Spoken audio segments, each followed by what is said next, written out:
say it was a journey. I studied graphic design at NCA here in Lahore because I lived in Pakistan at the time. And then when I moved to San Francisco, I worked at a recruiting agency for a little bit because I didn't have a visa to work. Finally, I started a handbag business of my own, which I had for about 7 years or so. And at the tail end of it, in 2017, I started promoting the handbag business on Instagram. And Instagram was big then, but not the way it is right now. And it was just sort of really fun. And then I packed up my business and I started a blog, started promoting that on Instagram. And a watch company reached out to me from, I don't even know where, somewhere in Switzerland, like nothing massive. But to me, it was the best thing that had happened to me when they reached out to me and they asked me to promote it.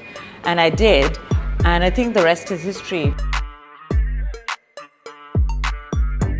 My goal has always been to focus on myself, my work, and to create content which I feel comfortable and happy and satisfied with in putting out.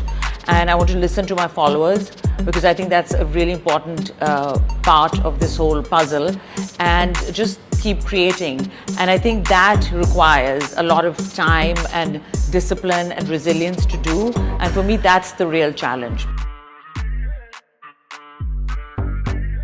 I work with skincare companies, I worked with supplements, I worked with companies that are promoting menopause pills because I'm very vocal about being very, very direct. And now I'm moving more towards fashion. So one of my newest clients, which I'm super excited about, is Valentino. I'm working with Valentino, I work with Zimmerman. You know, it was interesting. I never looked at it through a perspective of age. I found it super interesting. I really started enjoying doing it, so I dove into it.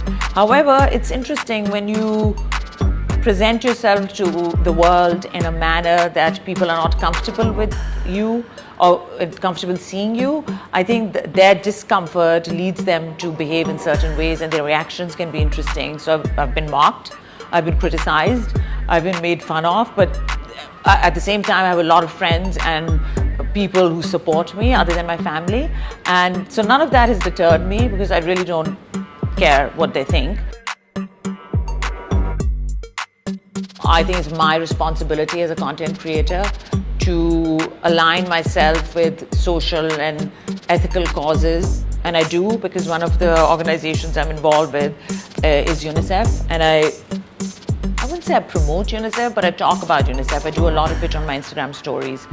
And I think lastly, I think long-term partnerships are really important because it's like a relationship. You water it, you nurture it, and then you see the fruits of labor. In fact, two of my brands that I work with, one is a jewelry company. I'm actually wearing their ring. It's based in San Francisco. And I've been working with them. The first job I did with them was that they lent me some jewelry. I was going to Paris Fashion Week, and they said, you know, we just want to lend this to you. Will you sort of promote it there? I wore this ring and I was sitting at, I think it was the Stella McCartney show, and I was just taking pictures and I was taking a video of this ring, and I didn't realize that on the facing me, walking by, was Anna Wintour, the editor of Vogue. And they really did well with this ring in terms of their sales. I think from there we developed a relationship. I am 100% truthful. I talk about Botox, I talk about fillers. When people tell me that you're 54, you look so good, and tell them this is not natural. No one looks like this at 54. I have fillers on my face, I have Botox. I talk about age, I talk about ageism, I talk about eating disorders. And I think that it resonates with people. I've talked about menopause. And interestingly, once I was talking about eating disorders, and I got so many direct messages on Instagram because people were shy to talk about it openly, which I completely understand. They were writing to me through direct messages, asking me, complimenting me, praising me, saying that we are so thankful, asking me lots and lots of questions. And there was one woman I remember who said that her daughter was being bullied at school.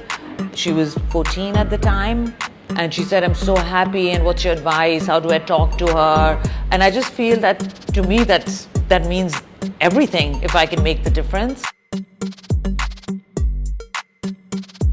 Literally right before I was coming to Karachi, I was at this event, and someone I know well was talking to me, and she said, oh, I don't know how you do this every day. So I said, do you go to work every day? And she goes, yeah, I do. I said, why do you do that? She goes, it's my job. I said, well, this is my job. So it's very interesting how people perceive it. And I feel at times I'm working hard to convince people that, oh, this is my work, which I've stopped doing. I'm not going to convince them. So just sort of stay doing what you want to do and be passionate about it. And lastly, which I think is super important, which is very difficult too, is to not compare yourself.